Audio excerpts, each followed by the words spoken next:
Prezident İlham Əliyev, birinci xanım Mehriban Əliyeva və ailə üzvləri Xocaldakı Xocalı soyqırımı memorialının açılışında oldular. Prezident İlham Əliyev memorialın önünə əklil qoyub. Xocalı soyqırımı qurbanlarının xatirəsinə ehtiram əlaməti olaraq memorialın həyətində qış fəslinin sonunda çiçək açan və yazın müjdəçisi olan badam ağacları əkilib. Memorial 4 bölmədən ibarətdir. Birinci 2 bölmədə Xocalı soyqırımı qurbanlarının xatirəsini yaşadan ekspozisiya zalı yaradılıb. Ekspozisiya ziyarətçiləri faciənin siması installyasiyasından qarşılayır.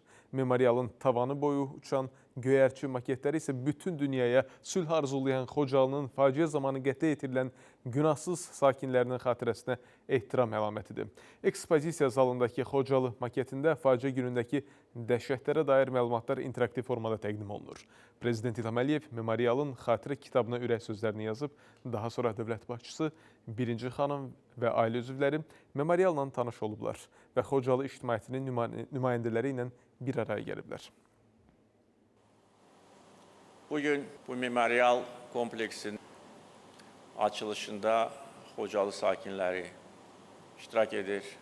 Onların demək olar ki, hər birisi öz yaxınlarını, qohumlarını, doğmalarını itirmişlər. Uzun illər ərzində bu ağrı ilə, bu kədərlə yaşamışlar. Həm öz yaxınlarını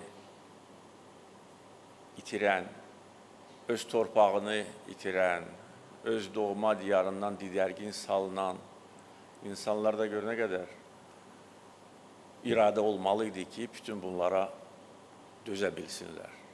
Və dözdülər də.